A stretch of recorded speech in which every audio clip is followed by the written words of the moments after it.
Bienvenue dans Expansion, un podcast par Eric Flack qui s'adresse à toutes celles et ceux qui cherchent à s'améliorer aussi bien mentalement que physiquement, tout en développant leurs relations avec eux-mêmes et les autres. Et aujourd'hui, épisode 150, déjà ça c'est stylé, et c'est tout. Oui, j'allais dire, aujourd'hui grande nouvelle, c'est la première fois de ma carrière que je fais un épisode avec 2 ventilateurs sur ma gueule en même temps. Mais tu sais, grâce à l'IA... Grâce à la réduction de bruit, tu devrais pas trop l'entendre. D'ailleurs, je suis en train de me dire, mais qu'est-ce que je me fais chier à faire encore des podcasts ? Putain, ChatGPT plus IA égale même plus besoin de lever mon doigt pour faire un podcast. Faut que je me mette à la page, putain. Moi, je suis toujours en train d'essayer de raconter des trucs d'humain à humain. Mais on s'en branle de ça aujourd'hui. Nous, ce qu'on veut, c'est du robot à robot. Et puis de temps en temps, nous, les autres humains, on pourra écouter les robots parler. Non, ici, ça restera de l'artisanat. Ce podcast restera de l'artisanat. Il ne sera pas sous-traité à une intelligence artificielle. Rassure-toi. Peut-être que tu préfères... peut-être que tu préférais que ChatGPT te fasse des leçons de vie. C'est possible. C'est possible. En vrai, ChatGPT est un très très bon donneur de leçons de vie. Il faut le reconnaître. Il faut le constater. Il sait toujours mieux faire que nous. Presque. Alors, de quoi est-ce qu'on va parler dans cet épisode ? Épisode 150. Petit épisode, journal de bord. Je vais raconter un petit peu ce qui s'est passé sportivement, personnellement, ces derniers mois. La dernière fois que j'avais fait un épisode comme ça, c'était fin février. Dans l'épisode 147, j'avais parlé des 6 derniers mois sportifs de ma vie. Et je m'étais arrêté un peu en point de suspension sur ma prépa ultramarathon que j'étais en train de conclure, mais dont j'avais pas vraiment parlé. Et depuis ce fameux jour, ma vie a changé pour toujours. Il s'est passé pas mal de trucs, je vais en raconter quelques-uns. Ce dont on va parler, prépa et ultramarathon. J'ai terminé mon ultramarathon. D'ailleurs, la vidéo sort en même temps que ce podcast. Quel hasard absolument magnifique. Je vais revenir un petit peu sur le pourquoi du comment, sur comment j'ai vécu un petit peu cette histoire. Tu vas voir juste après. On va parler un petit peu du Japon. J'ai fait un voyage au Japon. Alors, je ne vais pas m'attarder trop dessus, mais quelques petites réflexions par rapport à ce que j'en ai pensé, dont je n'ai pas encore parlé. On va parler contrôle fiscal. Le mec qui passe d'un sujet à l'autre. Contrôle fiscal aujourd'hui, les gars. Est-ce que vous êtes prêts, là ? Contrôle surprise. Pourquoi ? Parce que ça me concerne. Ça m'a concerné ces derniers mois. Est-ce que c'était amusant ? Pas nécessairement. Est-ce qu'il s'est passé des trucs ? Alors, on va pouvoir en parler très rapidement. Et finalement, je vais terminer sur un événement très important qui s'est produit dans ma vie, dont tu es possiblement déjà au courant, pour le coup. Et peut-être même que je l'ai mentionné dans le titre, je ne sais pas encore. Quoi qu'il en soit, eh bien, voilà, quelque chose dans ma vie privée a changé. Forever, je suis enceinte. Voilà, exactement. Tu as deviné, putain. Je lis dans tes pensées, c'est fou. Tu lis dans les miennes, c'est extraordinaire. Bah, on va se lancer là-dedans sans plus tarder. Petite catégorie après petite catégorie. Si jamais ce podcast te plaît, je te le rappelle, tu peux le soutenir gratuitement en mettant 5 étoiles, évidemment, dessus. Sur Spotify, on est à 9700 avis 5 étoiles sur Spotify. Ça serait stylé d'atteindre les 10 000. Évidemment, si tu es sur YouTube, tu peux t'abonner et liker la vidéo. Le dernier podcast sur mon super début de calvitie a beaucoup plu. En tout cas, il a beaucoup fait réagir et il y a eu beaucoup d'écoutes. Donc, ça fait plaisir. Et on attaque tout de suite le sujet du jour. Et le premier sur cette liste, c'est l'ultramarathon auquel j'ai participé tant bien que mal, le 15 mars dernier. C'était un backyard ultra. Pour ceux qui connaissent, on va revenir un petit peu dessus. On va parler un peu course à pied et sport d'endurance. Je sais, ça t'avait manqué dans ce podcast parce que c'est pas vraiment un sujet régulier. Donc, donc je me suis dit, il faut vraiment que je revienne mettre une petite couche. Bon, évidemment, ça coïncide avec la vidéo sur cette course, sur cet ultra qui vient de sortir sur ma chaîne normalement à l'heure où ce podcast sort. Alors pour l'instant, je suis en train d'enregistrer le podcast et la vidéo n'est pas terminée, mais normalement, tout ça devrait être prêt pour ce week-end-là, ce week-end du 28-29 juin. On va en reparler juste après de cette vidéo. Tu peux finir d'écouter cet épisode avant d'aller la regarder si jamais tu veux. Il n'y aura aucun spoiler dedans. Le récap de course en podcast viendra dans un second temps, le récap où je spoil comme un fou et surtout je raconte tout ce que j'ai, tout ce que j'en ai appris après coup de cette course, parce que ça a été une course très différente, très spéciale, très nouvelle, et j'ai appris pas mal de trucs que je n'ai pas partagé dans la vidéo qui s'arrête à la fin de la course, ni dans le vlog d'après-course qui montre surtout les dégâts sur mon corps. Donc voilà, on va en parler un petit peu après. Mais je vais d'abord rapidement revenir sur cette histoire d'ultramarathon, histoire de poser un peu les bases, le pourquoi du comment. D'où est-ce qu'elle est sortie, cette idée, cette envie? Alors, après mon Ironman que j'ai terminé fin août, j'ai eu envie d'une petite pause. J'ai fait 3 mois de pause. Pause, pour moi, ça veut dire je m'entraîne que 6 fois par semaine, tu vois. Ça veut dire 3 courses à pied par semaine, au feeling, 3-4 muscu par semaine, histoire de reprendre un petit peu tout ça. Et puis ensuite, j'ai eu envie d'un nouveau challenge, parce que putain, mais qu'est-ce que je vais faire de moi-même si je n'ai pas d'objectif, tu comprends? Je suis ce genre de personne. Je le comprends, je l'accepte, je le reconnais, et donc je vais dans ma direction naturelle. Je me fixe des trucs, et ensuite je les attaque. Voilà, si ça te parle, je te conseille de faire pareil, parce que franchement, c'est plutôt gratifiant, surtout quand ça fonctionne. Alors là, ça a fonctionné, plus ou moins. Et c'était un petit peu l'idée. J'avais envie d'une prépa assez courte, hein, voilà, surtout après celle de l'Ironman, 9 entraînements par semaine, merci, non merci, on va attendre un petit moment avant de se remettre dans un truc pareil, parce que c'était balèze de chez balèze, d'un point de vue gestion du temps, de l'énergie et de la vie.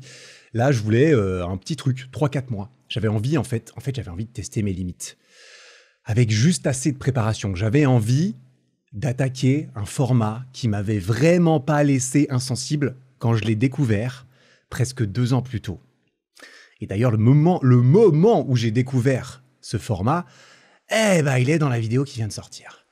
Donc, déjà, pourquoi est-ce que je repars dans de la course à pied? Je vais pas mentir, après le triathlon, tout ça, course à pied, retour à la simplicité, au minimalisme, à je mets des chaussures, je sors de chez moi et je cours. Pas besoin de prendre la voiture, pas besoin de dérailler, pas besoin de me noyer non plus. Franchement, on s'en passe de ça de temps en temps. Alors, je me suis jamais noyé, mais j'ai déjà eu pas mal de problèmes à vélo. Enfin bref, moins de logistique, plus de liberté, moins de contraintes. Je voulais une prépa qui se mélange à ma vie, pas une prépa qui prend une place particulièrement imposante dedans. Et pour revenir sur ce format de course, eh bien, comme j'ai dit, coup de foudre un petit peu de vent en 2023. J'ai vu J'ai vu une vidéo YouTube. Ça m'arrive aussi, je vois des vidéos YouTube et je me dis, sa mère, je suis inspiré. Sa mère, ça me donne envie de faire des trucs. Ça m'a fait monter les larmes, tellement j'ai eu l'impression que ce format représente bien une des choses que j'étais venu chercher dans ce sport, c'est-à-dire l'endurance. Au sens d'être capable d'endurer, de s'endurcir, de se rendre plus dur, plus hard, comme dirait David Goggins, que ça soit physiquement au niveau du cardio, et effectivement, bien sûr, tout ça, c'est cool, mais surtout au niveau mental, au niveau psychologique. C'est vraiment ça qui m'intéressait de base avant que je commence. Je voulais pas, avant que je commence le cardio. J'ai jamais fait de cardio avant mes, je sais plus maintenant, 31 ans, quelque chose comme ça, je sais plus, 32 ans même. Juste avant mes 32 ans, j'ai commencé, je crois. Je me disais juste, courir longtemps, c'est quand même stylé, putain. C'est quand même... Je me disais courir vite. Bon, courir vite, ok, forcément ça pète. Tu regardes des mecs qui font des 5 km ou des 100 mètres super vite, tu dis ok, cool, j'aime bien. Mais voilà, ils ont quand même l'air d'être assez bien entraînés, jeunes aussi la plupart, et puis plus ambitieux que moi. Et ils ont été piqués plus tôt que moi. Enfin, surtout moi, j'étais pas piqué à ce moment-là. Mais je me disais... Moi qui suis très intéressé par tout ce qui est mindset, mentalité, combine mentale même, auto-persuasion, tous ces trucs, réussir à courir longtemps sans s'arrêter, c'est balèze. Surtout qu'à l'époque, je ne savais même pas courir 15 minutes sans crever. Donc c'était d'autant plus impressionnant. Et justement, ce format de course représente parfaitement ça. Ne représente pas la vitesse, il représente vraiment la longévité, l'endurance, la persistance, le fait de ne pas vouloir mourir. C'est vraiment un peu ça, c'est vraiment, littéralement, ce format connu sous le nom de Backyard Ultra, est également connu sous le nom de Last Man Standing, c'est-à-dire le dernier debout. Voilà, et ça, c'est littéralement ce que ça veut dire. C'est littéralement ça, le principe, je te le rappelle rapidement, une boucle de 6,7 km que tu dois parcourir toutes les heures.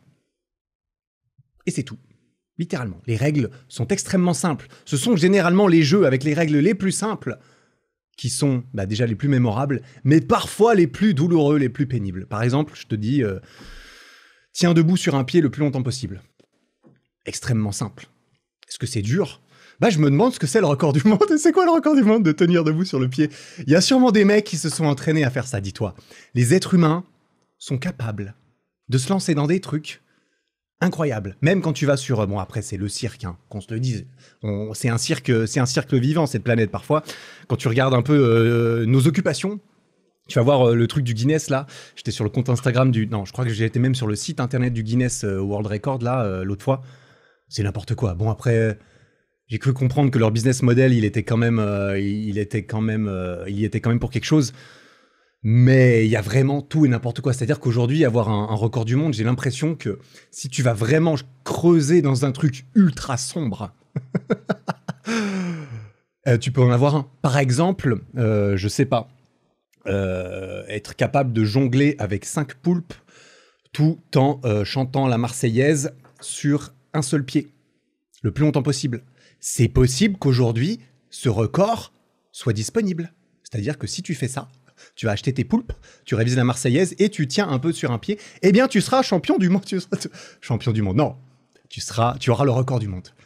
Du jonglage de poulpes en chantant la Marseillaise sur un pied. Voilà. Bref, je m'égare. C'est un format très simple. 6,7 km en 1 heure. 6,7 km/h, c'est assez lent. Hein, qu'on se le dise, si jamais t'es pas très familier avec les allures en course à pied, ça fait du 9 minutes par kilomètre, un tout petit peu moins. C'est assez lent. C'est-à-dire qu'en marchant, tu peux pas vraiment y arriver, parce que 6,7 km/h, faut marcher très très vite quand même, mais tu peux marcher sans aucun problème. Et en fait, tout ce qui compte, c'est qu'à l'heure d'après, lorsque le gong sonne, à 8h, 9h, 10h, 11h, minuit, minuit, oui, parce que ça tourne 24 heures sur 24, eh bien, tu sois juste prêt à repartir. Tu peux aller plus ou moins vite. Une fois que tu as terminé, tu te reposes au campement, là où tu as une chaise pour t'asseoir, tu peux boire, tu peux manger, tu peux aller aux toilettes, tu peux prendre 5, 10, 15, 20 minutes, tout dépend à quelle vitesse tu cours la boucle. Et ça repart toutes les heures, jusqu'à ce que tout le monde ait abandonné, sauf une seule personne. Donc en réalité, il n'y a qu'un seul ou qu'une seule gagnante dans cette course. C'est-à-dire que la dernière personne debout gagne. Toutes les autres sont éliminées. Parce qu'en fait, la dernière personne debout, c'est elle qui définit la distance officielle de la course. Normalement, une course, comme tu le sais, un marathon, c'est toujours 42,2 km. Un ultra de 100 km, c'est 100 km. Un Backyard Ultra, il n'y a pas de distance. La distance est définie par la dernière personne debout. Et donc, la dernière personne debout définit la distance. Par exemple, elle court 187 km. Eh bien, toutes les personnes avant qui n'ont pas réussi à faire cette distance, comme dans une course normale, sont disqualifiées.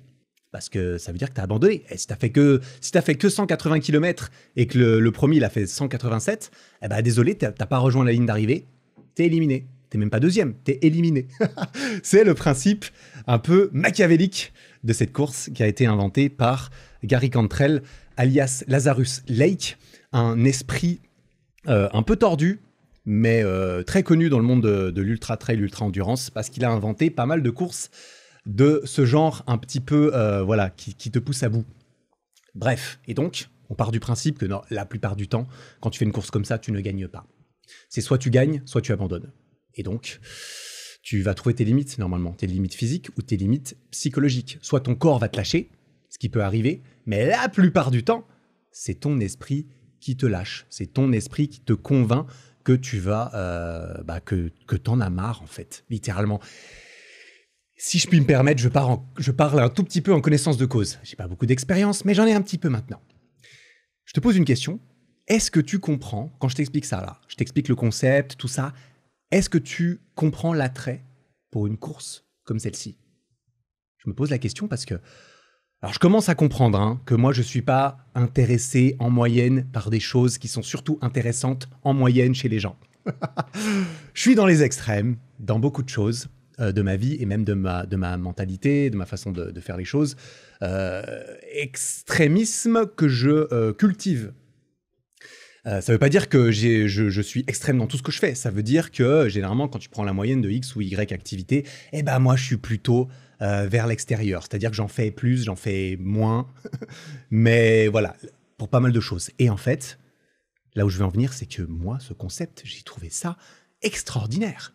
Littéralement, quand j'ai vu ça, je me suis dit, mais putain, c'est tout ce dont j'ai toujours rêvé. J'exagère un peu, mais pas tant que ça dans le fond. Vraiment, quand j'ai vu ça, je me suis dit, mais bordel, cette course a été créée pour des mecs comme moi. Cette course a été créée pour moi. Alors, est-ce que je suis bizarre? Je te pose la question. Est-ce que toi, je sais pas, est-ce que tu comprends au moins, si tu n'as pas la même réaction, bien sûr, est-ce que tu comprends l'attrait qu'on peut avoir pour ça? Clairement, je suis pas le seul. Hein. Ce genre de format, il a son bon petit succès sur la planète. Beaucoup de courses comme ça sont organisées. Beaucoup de gens participent. Et pour différentes raisons. Tu peux trouver tes limites, mais c'est aussi une très bonne façon de faire une course sans grande pression. Parce que si tu arrives à courir 6,7 km en 1 heure, ce qui est à la portée de beaucoup de gens quand même, eh bien, tu peux participer. C'est ça qui est magnifique dans ce format. Il est simple, il est extrêmement difficile, si on veut, mais il est ultra accessible. Un truc qui est à la fois très difficile et très accessible, il fallait l'inventer quand même, il fallait l'inventer. Bref, voilà, en moyenne, je pense que les gens qui écoutent ce podcast, toi qui m'écoutes, je suis pas sûr que vous soyez très représentatif de la moyenne de la population. Parce que quand même, hein, il faut écouter un podcast, il faut écouter celui-ci. Celui-ci parle quand même de développement physique et mental, donc je suppose que tu apprécies ça un minimum. Donc tu peux peut-être apprécier, j'espère, je pense que tu peux apprécier évidemment le fait de faire des efforts et d'aller chercher un petit peu ses limites, ou de se demander de quoi est-ce que je suis capable. Et d'être dans la position et l'envie d'aller le tester, parce que ça reste un privilège, qu'on se le dise. Hein. Aller tester ses limites physiques et mentales, voilà, il faut pas avoir trop de problèmes dans la vie pour se permettre de faire ça. Je suis d'accord, mais on n'est pas là pour parler de ça dans ce podcast. Il y a sûrement d'autres podcasts qui parlent de choses plus basiques et terre à terre. Ben, écoute, on peut pas tout faire. moi, je parle de trucs où on va faire, voilà, on a dépassé le stade de la survie. On n'a plus trop de problèmes dans la vie, qu'on se le dise. Plus trop de problèmes dans la vie, ça dépend. Bref, je vais pas m'aventurer là-dedans, évidemment. Est-ce que perdre ses cheveux, c'est un problème de la vie? Ça dépend. Et c'est quand même souvent ma réponse, étant quelqu'un d'assez nuancé, qui n'aime pas vraiment être catégorique pour rien. Quoi qu'il en soit, revenons à nos moutons, revenons à notre backyard. N'hésite pas à me dire en commentaire si ce genre de truc te parle ou pas du tout, parce que je le sais et je le comprends. Je suis pas complètement déconnecté non plus. Je comprends très bien qu'on puisse entendre ça et se dire, mais qu'est-ce que c'est que cette merde? Mais les gens ont vraiment du temps, de l'énergie à perdre pour faire un truc pareil. Et je suis d'accord. Je suis quelqu'un d'assez conciliant. Je n'aime pas spécialement le conflit. Je suis facilement d'accord parce que la plupart des gens ont raison dans leur propre réalité. Et parfois, ça ne vaut pas, ce n'est pas intéressant ni pour l'un ni pour l'autre de débattre particulièrement. Évidemment, on est tous différents. Mais je serais curieux de savoir. Et on se croisera peut-être sur une course du genre, du coup, si on se comprend à ce niveau-là. Je reviens sur cette petite prépa assez globale de 3 mois. 3 gros mois qui est passé très vite. Hein. Du coup, j'ai commencé la prépa 15 décembre. Je l'ai terminé 15 mars. 15 mars, date de la course. Et j'avais pas l'impression d'être en prépa. C'est parfait. Alors ok, j'ai quand même pas mal couru, mais j'étais à peine plus que ok, je vais aller courir pour le plaisir cette semaine. C'est-à-dire que je courais pour le plaisir, mais voilà, il fallait quand même y aller quand j'avais pas envie. Tu sais, ce genre de truc que je fais normalement quand même, en temps normal. Mais quand il y a un objectif et tout, c'est encore plus facile pour moi, ou c'est un petit peu moins difficile, qu'on se le dise, de ne pas abandonner une séance par semaine, par-ci, par-là, TMTC, ça peut arriver. Et forcément, j'avais 4 courses à pied par semaine pendant cette prépa. Bon, voilà, c'est une de plus que ce que je fais normalement, avec évidemment des sorties de plus en plus longues, mais il y a l'excitation de se préparer pour un truc, il y a l'excitation de Je vais m'entraîner, je vais repousser un petit peu mes capacités pendant cette séance, peut-être pas, mais au fil des semaines, pour cette échéance. Évidemment, on en revient à avoir un objectif, quelque chose qui te donne envie, quelque chose tu sais pourquoi tu le fais, etc. etc. Moi, ça m'a chauffé. Et donc, cette prépa n'était pas intensive de fou, elle n'était pas ciblée et spécifique énormément non plus. Je voulais une prépa assez globale. C'était, au final, juste pour résumer un petit peu la chose, 13 semaines de prépa. J'ai couru un peu moins de 600 km au total. Ma plus grosse semaine est arrivée à 71 km. Ma plus grosse sortie, c'était 41 km, sortie longue en format backyard, pendant 6 heures. J'avais testé le format sur ma séance épreuve de ma prépa. Pendant 6 heures, toutes les heures, je partais 6,7 km. Tu connais la formule, je l'ai fait pendant 6 heures, 41 km, ça donne presque un marathon du coup, mais alors pas du tout aussi intense qu'un marathon non-stop. Hein. Qu'on se le dise, un marathon en 6 heures, bon, t'as quand même le temps de te reposer un peu. Tu pourrais pas marcher tout le long, à nouveau, parce qu'on en revient à ça, tu pourrais pas marcher tout le long, mais si tu marches tout le long un marathon, alors il faut une certaine condition physique, c'est sûr et certain, c'est pas à la portée de tout le monde, mais voilà, si tu as 8 heures pour faire un marathon, la plupart des gens peuvent le faire en marchant. Et ma plus longue sortie longue, était de 34 km en format un peu plus classique. J'avais juste fait une petite pause entre deux. Et là, j'avais annoncé des objectifs parce que j'ai documenté toute cette prépa sur ma chaîne secondaire. J'avais annoncé des objectifs 80, 100 km et je m'étais même arrivé à ok les gars, il y en a marre d'avoir des objectifs qui peuvent me limiter. Let's go, 187 km. S'en bat les couilles. 28 boucles. Pourquoi ? Parce que la course que j'ai choisie était un petit peu particulière dans le sens où elle était limitée à 28 boucles. Les organisateurs se sont dit, on va s'arrêter à 28, c'est déjà pas mal. Alors du coup, ça dénature un petit peu le format de base, qui est que normalement, ça s'arrête quand il n'y en a plus qu'un. Et bien là, ça s'arrête quand on est à 28, et tous ceux qui sont arrivés à 28 ont gagné. La différence, c'était que ensuite, toutes celles et ceux, s'il y en avait plusieurs, et en l'occurrence, il y en avait plusieurs à la course où j'ai été, parce que les mecs étaient chauds. Si on a plusieurs, c'était la personne qui avait couru en temps cumulé toutes ces boucles le plus vite possible. Donc il y avait quand même une dimension de vitesse dans la course dans laquelle j'ai participé. Et il y en avait qui bombardaient, je peux te dire. D'ailleurs, on a partagé rapidement les résultats dans la vidéo. Bref, je m'attendais pas à faire je m'attendais pas à être limité par 28 boucles, qu'on se le dise, mais je me suis dit, c'est ça mon objectif, je ne veux pas faire moins. Évidemment, si mon but c'est de courir 180 km de suite, eh bien une petite prépa où tu vas courir gentiment 30 km de temps en temps, ça n'est pas suffisant. Ça n'est pas suffisant du tout. Je suis d'accord, c'était le but. J'aurais dû courir plus que 4 fois par semaine, j'aurais dû faire beaucoup plus de volume, donc courir beaucoup plus longtemps, à basse intensité, comme c'est le cas dans cette course. J'aurais dû passer un maximum de temps debout sur mes pieds pendant mes semaines d'entraînement. J'aurais dû aller courir toute une nuit, par exemple. Ça, c'est un très bon entraînement pour une backyard. C'est de faire 12 heures overnight. Un petit 80 bornes de 20 heures à 8 heures du mat. Toutes les heures, t'y vas. Et ben, ça, c'est un bon entraînement. Ça, c'est un bon entraînement. T'inquiète, je me suis bien gardé de faire ça. J'en ai fait, mais pas trop. Voilà. Je pense qu'avec la prépa que j'ai fait, je me suis plus ou moins préparé pour une course de 50 ou 60 kills. Si j'avais voulu faire un ultra de 50-60 kills de suite, c'est possible que c'était pas trop mal en termes de volume et tout. Après, je suis pas encore un expert, mais cette prépa, c'est moi qui me la suis faite tout seul. J'avais envie d'avoir un programme, donc je me suis fait un programme que j'ai créé avec tout ce que j'ai appris dans mes anciennes prépas, dans les applications que j'ai utilisées, dans les coachings que j'ai eus, évidemment en triathlon, j'ai appris énormément de choses et j'ai lu des livres aussi. Et j'ai voulu voir un petit peu comment je pouvais m'organiser vis-à-vis de tout ça, aussi parce que j'avais des vacances, j'avais plein de trucs, donc je me suis dit, plutôt que d'avoir un programme rigide, parce que j'avais pas envie de prendre un coach, pas du tout, on va y aller un petit peu tranquillou comme ça. Tranquillou, exactement.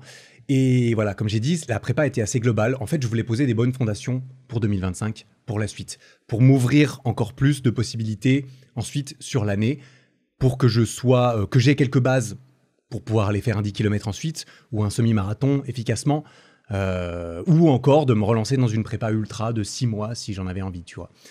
Que de repartir sur du triathlon, du trail, ou je ne sais quoi, une prépa marathon en moins de 3 heures. Et peut-être qu'un jour je ferai ça. C'est possible, c'est possible. Je pense qu'il y a des chances que j'essaye un jour dans ma vie. Ça dépend. Ça dépend. Pour l'instant, j'ai d'autres petites choses qui sont prévues. Je voulais être prêt pour cette épreuve, mais je voulais pas l'être complètement. C'était le but. Je voulais avoir un peu d'entraînement. Je voulais pas y aller sans entraînement. Parce que, quand même, je ne suis pas ce genre de mec. Je ne suis pas le genre de mec qui valorise particulièrement le fait de faire un marathon sans entraînement. J'ai couru un marathon sans expérience, sans entraînement. Et pas une super idée. Et sans même parler de l'exemple, entre guillemets, que ça montre, qui n'est pas particulièrement judicieux, je pense. Mais c'est surtout dommage pour la personne qui fait ça, quoi, parce que c'est un peu fainéant, c'est un peu impatient, c'est un raccourci qui est quand même assez inintéressant. Je pense, je l'ai jamais fait, mais je pense. Et parfois, ça peut être inconscient ou stupide. Ça dépend des gens, ça dépend de ta situation physique, ta condition physique. Il y a des gens, ils vont s'en sortir très bien. Il y a des gens, ils vont finir avec un problème de genou pour des mois et des mois. Donc, voilà. En fait, on y va surtout au talent. Quand tu te testes sans expérience, sans entraînement, c'est en gros à quel point suis-je naturellement doué pour ça. Naturellement, plus tout ce que j'ai déjà fait dans ma vie qui peut ressembler de près ou de loin. Évidemment, si tu as fait de la course à pied quand tu étais petit et ça fait 10 ans que tu as arrêté, tu risques d'avoir des restes. Ce sera le reste de ce travail quand même. Mais on perd quasiment tous les enseignements, je pense. Tous les enseignements du voyage. En plus de sacrifier une bonne partie de la gratification de la destination, si tu veux mon avis. Bref, je voulais pas y aller sans entraînement. Et encore, ça faisait 2 ans et demi que je cours, donc sans entraînement, ça aurait été relatif. J'aurais pu m'en sortir publiquement en disant « Non, les gars, j'étais pas sans entraînement, regardez, j'ai fait un Ironman. » Et tout le monde m'aurait cru. Presque. Ouais, presque, en vrai. En réalité, presque.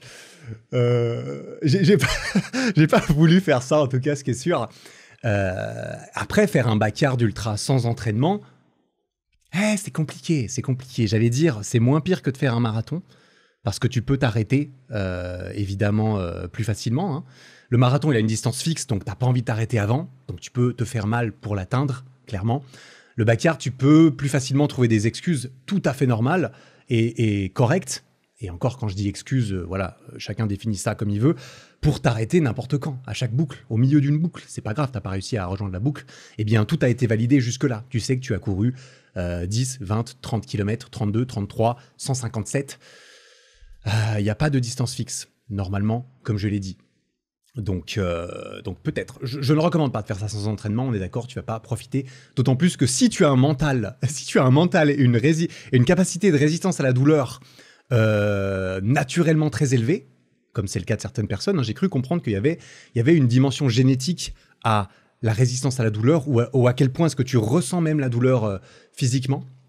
Ce serait intéressant de creuser ça, mais je suis à peu près sûr que génétiquement, il y a une part de ça. Évidemment, il y a une part d'entraînement. Et bien entendu, c'est ça qu'on préfère, justement. Si tout était prédéterminé génétiquement, ce serait quand même dommage, la vie.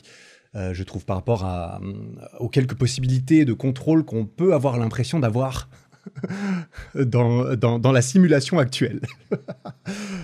Bref, j'ai eu un bon entraînement, mais pas un entraînement maximal. Comme je l'ai dit, je voulais me tester. Je voulais y aller et voir. Ok, je me suis préparé un peu, je vais pas complètement me vautrer, je vais pas complètement y aller au talent. Par contre, j'ai jamais couru plus que 42 km dans ma vie, en une seule fois. Chose que j'avais fait 2 fois. Ma sortie de 34 km, c'était ma 3e sortie la plus longue de ma vie, après mes 2 marathons. Donc mon marathon tout court et mon marathon d'Ironman. Et donc, je voulais me tester à l'instant T. Je voulais plonger dans l'inconnu, avec l'idée d'aller encore plus profondément que ce que je connaissais déjà, juste pour voir de quoi j'étais vraiment capable. Et c'est ce que j'ai fait manifestement. Manifestement, je reviendrai sur ce que je pense de ma performance dans un prochain épisode, justement, où je parlerai que du récap de cette course. Peut-être le prochain épisode sur ce podcast d'ailleurs. On verra. Ce jour-là, en tout cas, j'ai testé mon travail physique. J'ai découvert d'ailleurs là où mon travail physique, c'est-à-dire mon travail sportif, j'ai découvert toutes ces lacunes. C'est-à-dire qu'il y avait des grosses lacunes, notamment une grosse lacune dans tout mon travail d'endurance jusqu'à présent, qui a été exposée, mais alors magnifiquement dans cette course. J'ai tout de suite compris ce que j'aurais pu faire mieux. À la prépa, à l'entraînement, voilà. Mais surtout, Et c'est ce qui m'a plu, et c'est ce que je voulais, et j'étais vraiment là pour ça, et vraiment, comme j'ai dit, ça me tenait à cœur, voilà, pour une raison ou une autre, hein. Je te laisse faire ma psychanalyse toi-même, mais je pense que tu l'as fait depuis longtemps si tu écoutes ce podcast. J'avais envie de tester mon mental. Voilà, c'est le genre de choses qui me plaît, en tout cas dans cette période de ma vie. Ça changera peut-être après, pour l'instant, ça me plaît bien. Donc, le mental que j'ai eu au talent, si on veut, hein, de base, combiné à celui que j'aime penser, que j'ai travaillé plus tôt dans ma vie quand même, que ce soit dans les sports d'endurance, qui m'ont clairement aidé, hein, ça c'est sûr et certain, tu développes une partie du mental dans les sports d'endurance que je n'avais jamais trouvé ou développé dans une autre activité, parce que ça mélange l'épreuve de longue haleine, comme peuvent l'être beaucoup de choses dans une vie, hein, réviser des examens, faire tenir sa relation, entretenir son mariage, entretenir sa relation avec ses enfants, c'est quelque chose qui est vraiment sur la durée. Alors encore plus, là, pour le coup, mais ça combine un effort physique constant. Et là, effort physique plus de longue durée égale littéralement la définition d'un sport d'endurance, d'une course d'endurance de longue durée, quoi.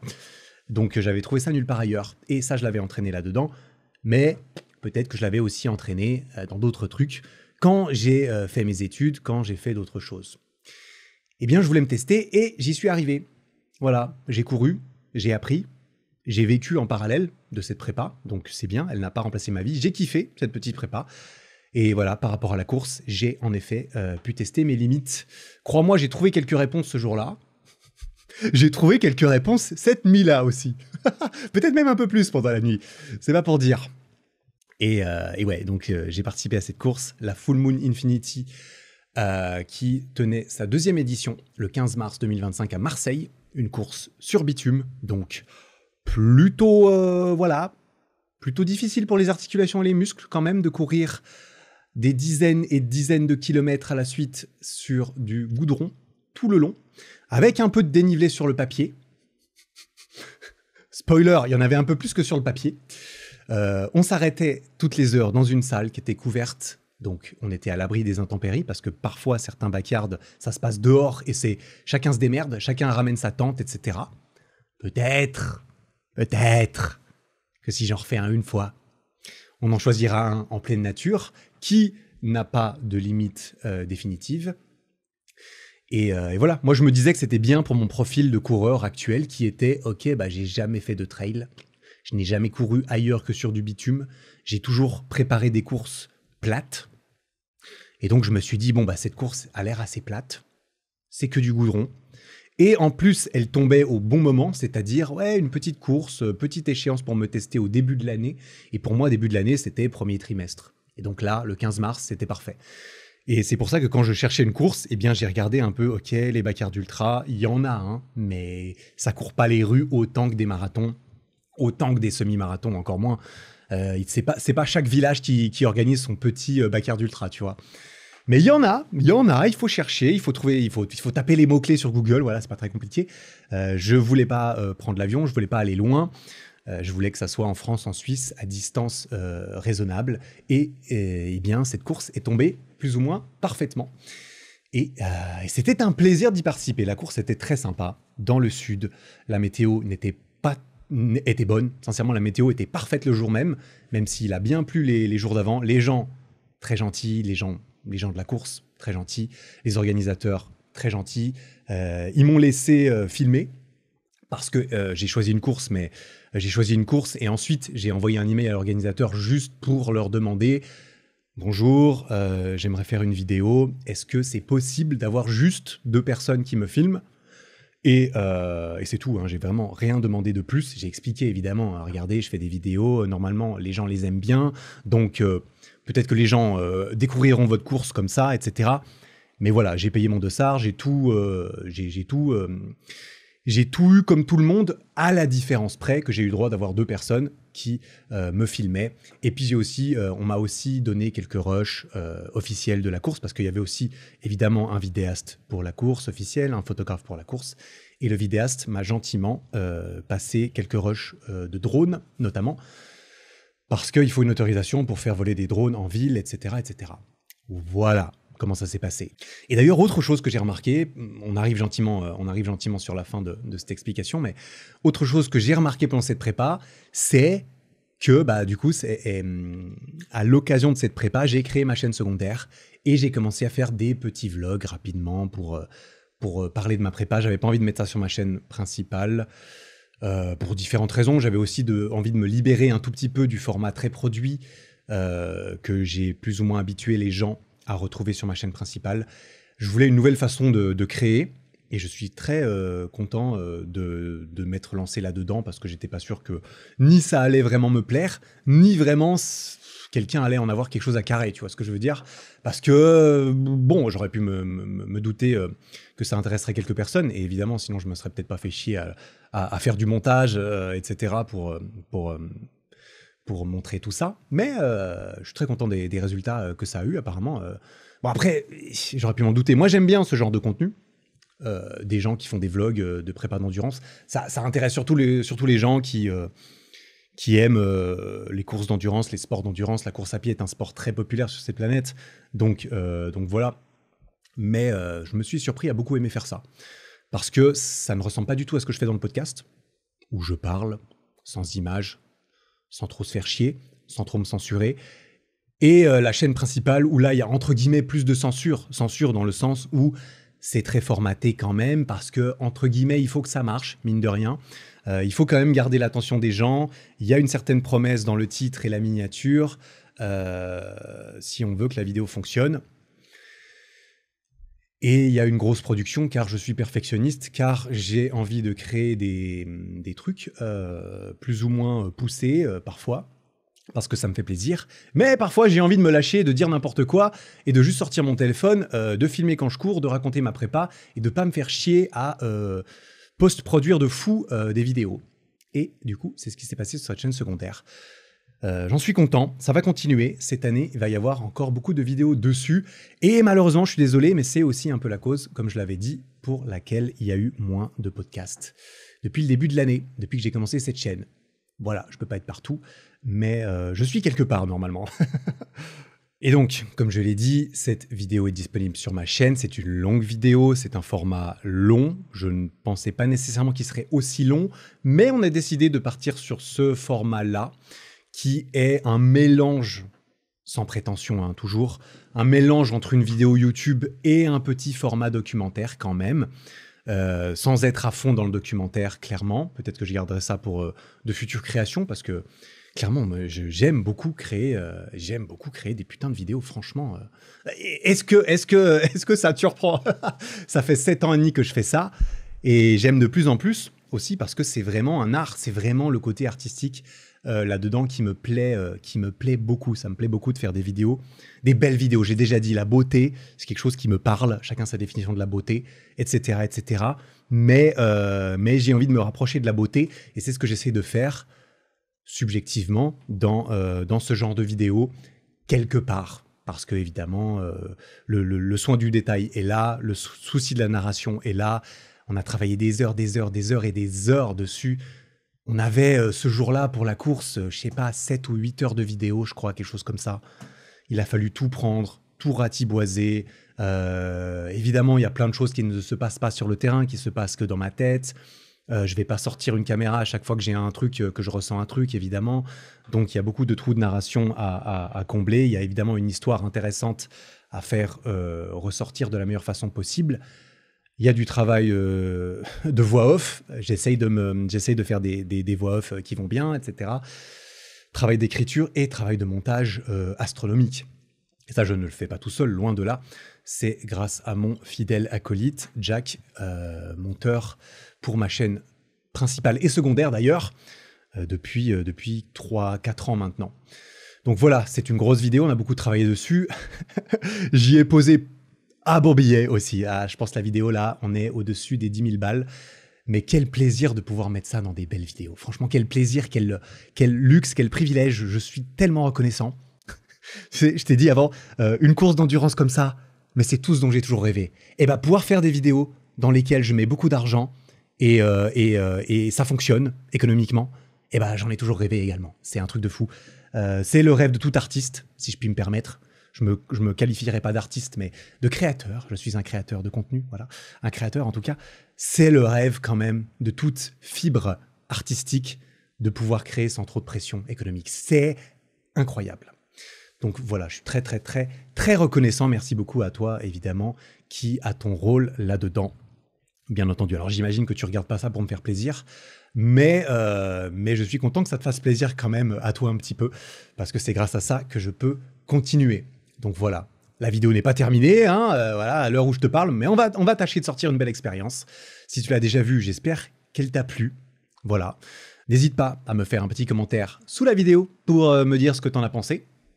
Est-ce que c'était trop long? Est-ce que c'était trop court? Est-ce que c'était bien? Est-ce que tu as ressenti des trucs un peu sur la fin?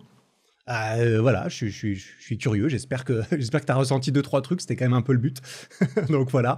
Et d'ailleurs, en même temps que cette vidéo, ou alors 1 ou 2 jours après, le vlog qui accompagne cette vidéo sortira sur ma chaîne secondaire. C'est le vlog où littéralement, depuis le moment où la course s'arrête, même un petit peu avant, on revient en temps réel, en format brut, on produit moins et on regarde ensemble les dégâts que cette course a eu sur mon corps. Et comment toutes ces douleurs, parce que spoiler, il y a eu de la douleur, je peux te dire, comment est-ce qu'elles ont évolué ensuite dans les jours à venir et même les semaines à venir. Je raconte cela dans une vidéo qui sort en même temps. Et donc ce week-end, putain, il y a ce podcast qui sort.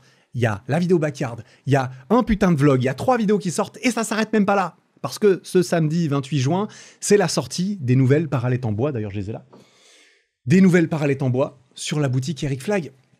Elles sont extraordinaires, ça fait plus de 3 mois que je les teste. D'ailleurs, on les voit dans le vlog post-backyard, j'étais déjà en train de les tester. Et c'était effectivement il y a 3 mois, hein, mois de mars. Oui, 3 mois, putain, elle a pris du temps à produire cette vidéo. Même si j'ai procrastiné un petit peu au début, je suis parti en vacances au Japon, ce dont je vais parler un petit peu après. Quoi qu'il en soit, tout nouveau produit qui sort sur la boutique Eric Flag. Des petites Parallèles en bois qui sont transportables, qui sont performantes, qui sont optimisées, qui sont légères, qui sont compactes, qui sont durables, qui sont parfaites. Voilà, si je puis me permettre. Ça fait effectivement des mois que je les teste. Je raconte d'ailleurs dans le vlog pourquoi elles ont pris autant de temps à sortir. Parce que, au début, parce que c'est pas sorcier, hein. Enfin, c'est pas sorcier dans le sens où on vend déjà un modèle qui est presque similaire, pas exactement parce qu'il est moins compact. Au niveau de... Globalement, il est moins compact. Surtout, la barre est plus longue. C'est un modèle plus long, quelque part, il suffisait de couper la barre, mais non. J'avais des ambitions plus grandes. Et elles n'ont pas abouti. On cherchait à faire un modèle différent, mais je n'ai pas réussi à créer quelque chose qui me satisfasse, malgré tous les prototypes que j'ai reçus, je peux te dire, tous les essais, tous les allers-retours avec les usines, les fournisseurs, eh bien, ça ne m'a pas satisfait, et donc je n'ai pas voulu sortir cela. Voilà pour la petite histoire, mais on ne va pas parler trop d'entrepreneuriat dans ce podcast. Ce sera peut-être l'occasion pour une prochaine fois. Quoi qu'il en soit, ça vient de sortir. Tu le sais, ericflag.com pour soutenir tes progrès sportifs avec des programmes adaptés pour toi, pour te transformer mentalement, physiquement, pour gagner confiance en toi, avec les meilleurs équipements du game pour investir en toi, en ton physique, en ta discipline, en ton mental. Et en parallèle, tu le comprends, bien entendu, cela soutient, et c'est un dommage collatéral, mais c'est un dommage collatéral intéressant. Cela soutient la création de ces vidéos et des podcasts et d'une vie dont je suis particulièrement reconnaissant. Les best-sellers sont toujours en place sur le site. La slide bar, la barre de traction ajustable, les gilets lestés. On vient de dépasser les 3000 avis vérifiés sur Trustpilot. Donc des avis qu'on ne peut pas supprimer, je le répète. Et on a 4,8 sur 5 de notes.